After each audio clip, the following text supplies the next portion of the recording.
E aí, pessoal, vamos começar então a nossa 18ª videodica falando de queda de Dom Pedro II. A monarquia havia enfraquecido nos últimos tempos devido às transformações sociais e econômicas ocorridas. Para relembrar um pouquinho dessas transformações, a gente pode citar mão de obra assalariada, industrialização, essa causa da escravidão, né, com o fim da escravidão em 1888, com a Lei Áurea, que a gente já vai detalhar, o fortalecimento do exército, entre tantas outras transformações ocorridas. Então tá, vamos às explicações então.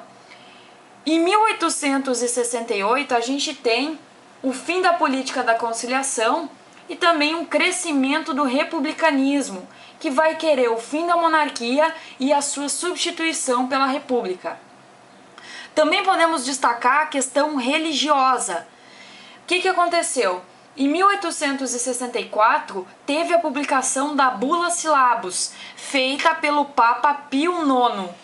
Por essa lei, os maçons estariam proibidos de participar da Igreja Católica, bem como os padres católicos de participarem dessa ordem secreta.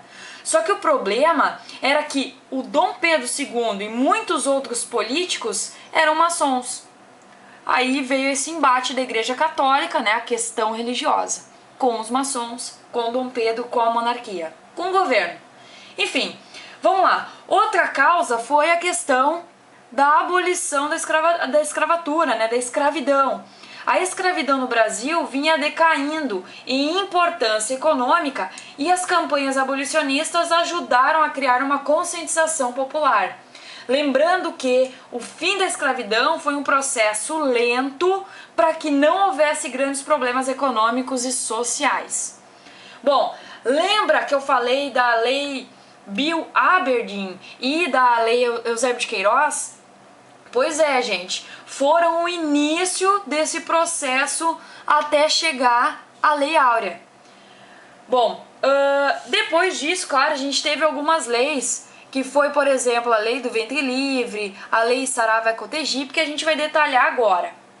Muito bem, em 1871 a gente teve a Lei do Ventre Livre, ou também chamada de Visconde do Rio Branco, que vai libertar os escravos nascidos a partir deste ano. Só que vai ter um probleminha, gente.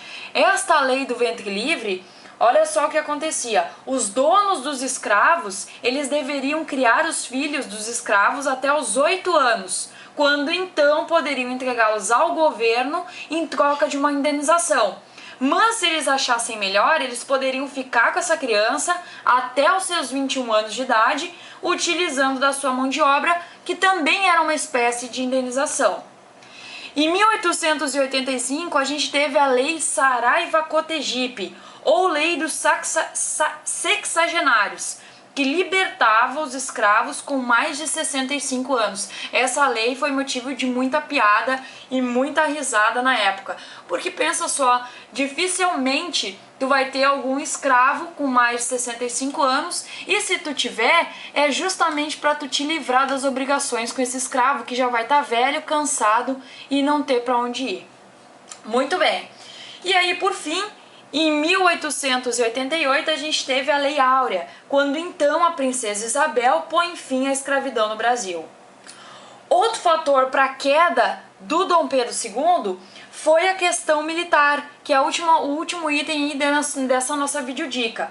O Brasil nunca possuiu um exército profissional e numeroso. Isso vai começar a mudar após a Guerra do Paraguai. A situação dos soldados e mesmo dos oficiais não era nada boa, porque não tinha bons salários, não tinha um plano de carreira e não tinha aposentadoria. Muito bem, as ideias positivistas de Augusto Comte, por exemplo, tiveram uma grande repercussão entre os militares. E aí vai crescer dentro do exército uma indignação contra os desmandos do executivo em relação aos militares. E aí tá, pessoal, é por isso que Dom Pedro cai, e aí vamos à República, gente. Até a próxima, então!